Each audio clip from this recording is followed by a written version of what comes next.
Hello everyone, welcome back. Today I'm going to guide you through how I created this metallic watercolor. I'm not going to lie, I encountered a few challenges along the way. So let's get to it. Let me start by saying I had purchased this black watercolor paper. And the black water paper is by Stonehenge. It's called Stonehenge Aqua Cold Press. And I got it in black. And the reason I got it is because I wanted to use it with metallic watercolor paint. I use metallic watercolor paint all the time, but on white paper, you can see it, but it doesn't show up as well as it does on black. At least when I've tested it out on my color swatches.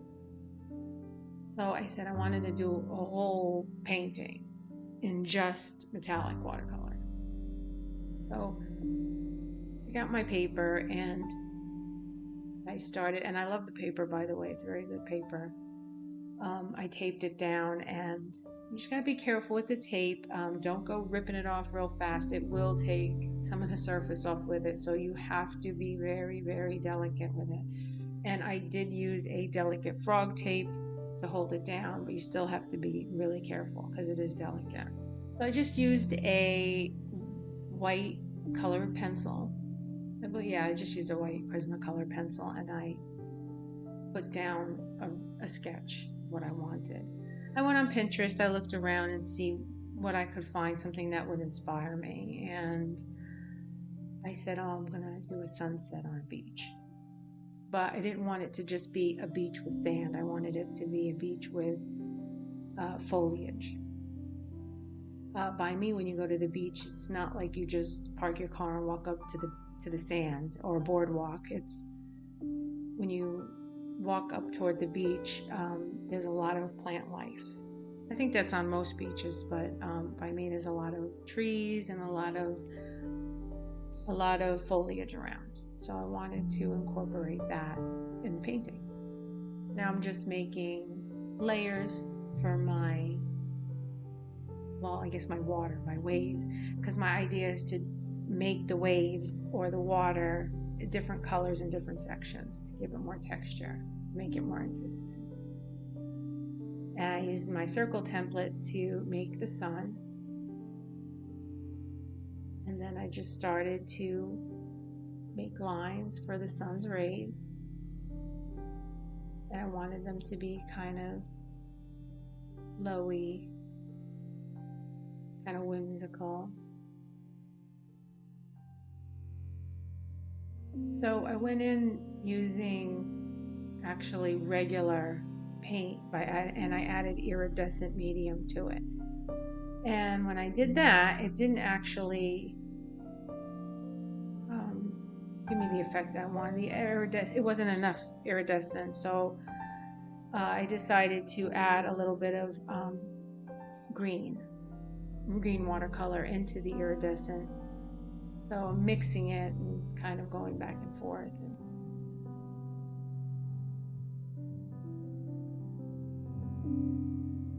So to make the painting interesting, I didn't want to just use the same color green. I wanted to use different hues of green. So instead of just buying a bunch of different shades of one watercolor, what I did was I used my one green watercolor and my one green metallic watercolor, and I mixed other greens into it to change the hue. I also used green, and I also used gold in order to change the hue of some of the metallics. This palette here is pretty good. I enjoy using it. It works really well. It's an inexpensive palette. Link it in the description. And if it's not available for whatever reason, because sometimes some of the products I'm using are, they're not available when I go in to look, I'll link something that's comparable.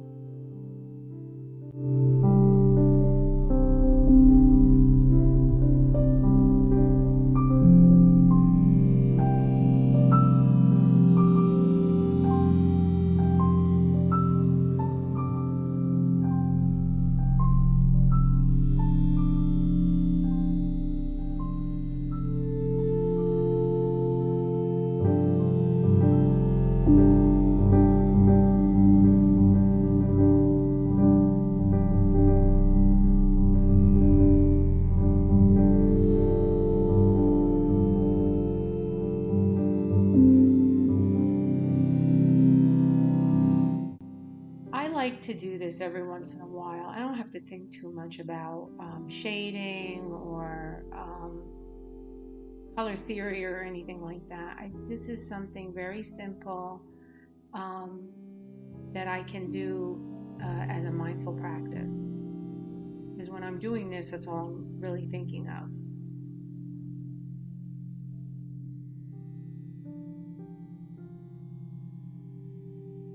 As I'm putting down the color, my mind, although it's on the task at hand, it's a focus base, but I'm also, it's also mindless. I don't have to think, and I think that's a big thing for me. I don't want to think all the time. I want my mind, to be still. And when I work like this, especially, my mind is still because I'm not thinking of anything except that. When you meditate, you focus on one way of meditating is you can focus on your in and out breath. You can count, there's so many ways you can meditate. You can repeat a mantra, you can create a visualization. And I do use those. However, this is one of my favorite ways.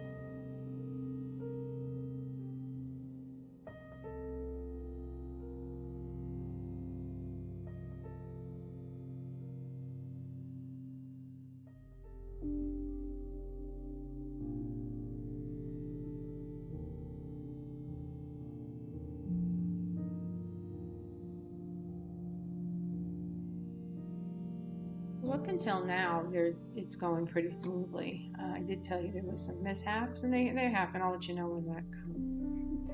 But up until right now, it's pretty smooth. I'm going in, I'm laying the watercolor down, and painting's coming right along.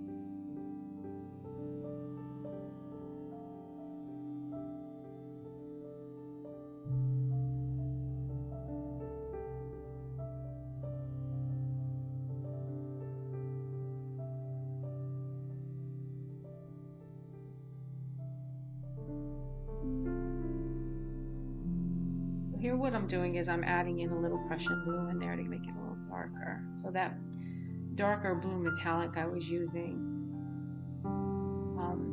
I just added the Prussian blue. Oh, and a quick side note, this color that I'm laying down now, it's a very light, I made a mistake, but it ended up working out.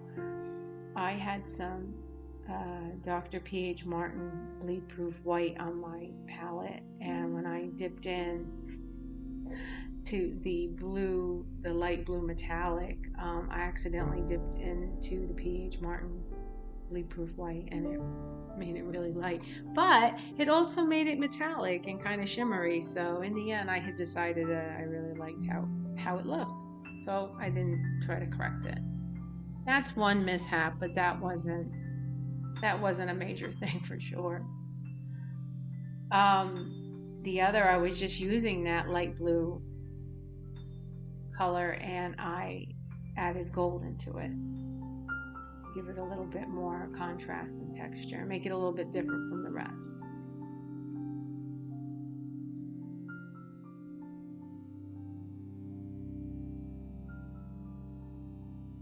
So now I'm working on the sun part of this painting, and I'm using an orange colored metallic. I decided it wasn't orange enough, so I did dip into some orange watercolor pigment, and I used gold to make it look a little bit more rich.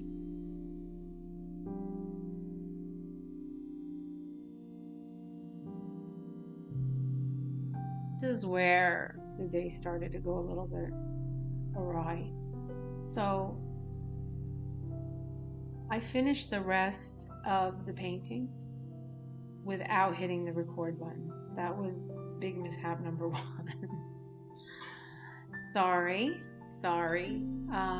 but I decided to continue on.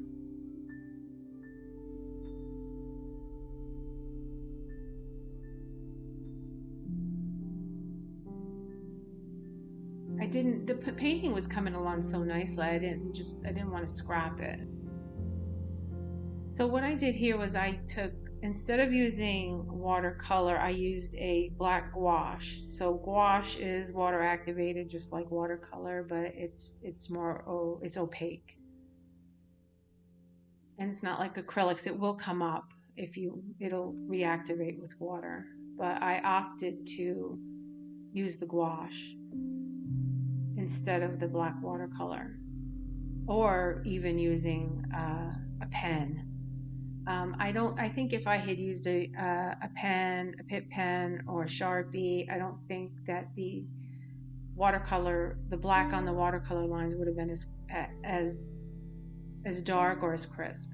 So I decided to use the gouache. This practice in particular, this particular painting, made me realize when I start to encounter challenges that are beyond my control, to not just scrap the idea and move on to the next thing.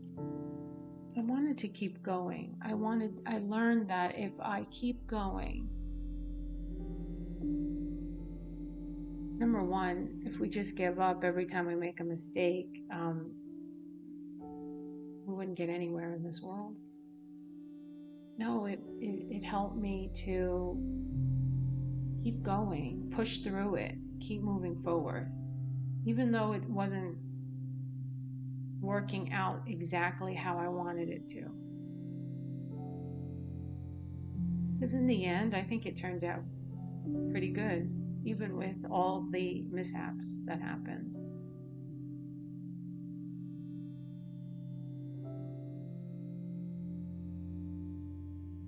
One of the big challenges that I had faced was I had received a new watercolor metallic palette set.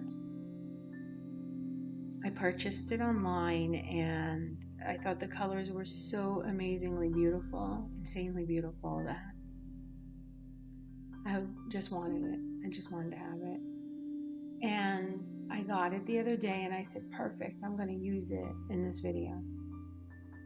And when I got it and I began to use the different colors on this particular painting, once I had finished a layer and let it dry, when it was dry to the touch, my finger accidentally rubbed on it dry. My hands were not wet. The watercolor lifted right off of painting. And all I kept thinking was like, oh, it's just like all this hard work that I had gone through. And a lot of that was when I was putting all that initial color down. I realized, wow, this watercolor is reacting like eyeshadow. It's not, I don't know what is wrong with the watercolor, if it was lacking a binder in it or of some kind. I mean, the colors are really beautiful, and actually some of them laid down very well, but I noticed, like, if I went to wet it, it reactivated. I mean, listen, if you put water on it, it's going to reactivate some of it, but not to this extent. I mean, I would lay it down and it was just lifting all the color off. So I had stopped mid-film and I ran to the art supply store to pick up some additive. I was going to see if it worked, and unfortunately, maybe it will work if I do it a little differently. If I take some of it out of the pan and try to mix the additive in and just start from scratch with it, it'll work. But I tried using the additive to help keep the watercolor down, and it just didn't work. It worked with some of them, but it didn't work with all of them. So I just decided, well, I'll just let it go and keep moving on.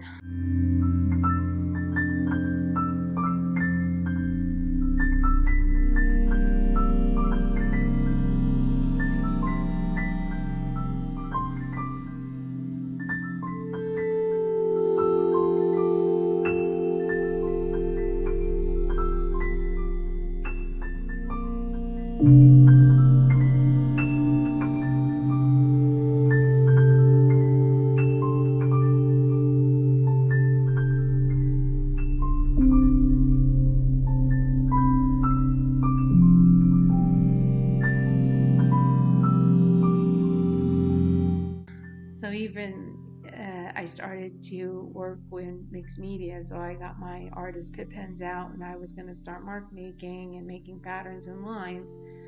And you can't really tell from here, but as I'm drawing the lines, the watercolor's coming up off onto my pen. It's lifting that much. It's like I'm dragging it through like mud. So every time I had to keep wiping off my pen. So here I'm trying to use my white pen. I was using a Jelly Roll pen here, but I usually use a Signo Uniball broad with white ink. But I was using this pen. Honestly, I wasn't sure what was going to happen. I was trying to make some patterns here, and as you can see, it wasn't working out. So I gave up on that straight away. And I got my other metallic watercolor pan back out, and I decided to cover it up. And I didn't really cover it up. I just kind of blended it out. And when it dried, I decided I actually liked how it looked anyway. So sometimes mishaps are, happy accidents, as Bob Ross used to say. Now I'm just adding in some final mark making here with my white pen. So the blue that I used in this section of the painting was from my original metallic watercolor palette. So I was able to draw my marks right on top of it, and it worked out just fine. And just to clean up those lines where I had gone over with the white pen, I used a Sharpie just to cover that up, make it look a little bit more crisp.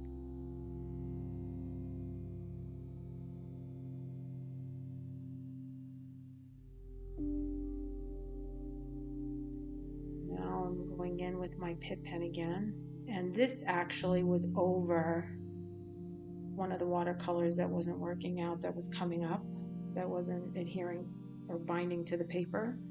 I made these little swirls. It actually ended up, I ended up liking how it looks, so I let it be. In order for it to stay on there, I think I'm going to have to put some kind of fixative.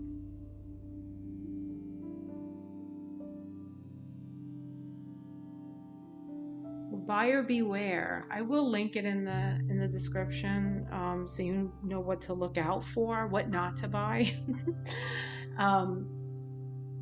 Yeah, I don't want to say anything. I think I might have been had. I feel like I might have been deceived, is what I'm trying to say. I think that the company that makes the watercolors is a good company. However, I believe I bought an imitation of that company, and it's easy to do. And I did read the reviews. I always read reviews before I purchase something, but in this case I did read reviews, and it got really good reviews. And then I did, however, go back after I saw what had happened to me. I started reading, and it happened to several other people as well. So And there it is. It's all finished.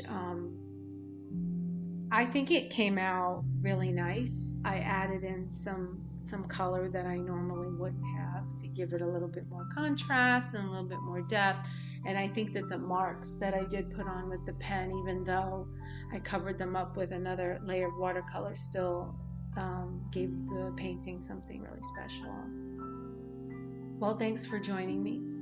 Don't forget to like and subscribe and hit the bell for notifications. It lets you know when I have another video up.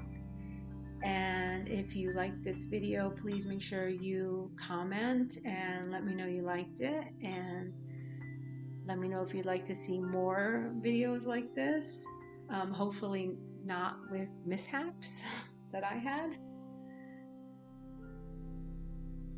Thanks again for watching, and have a lovely holiday season wherever you are, whatever you may be doing. Take care.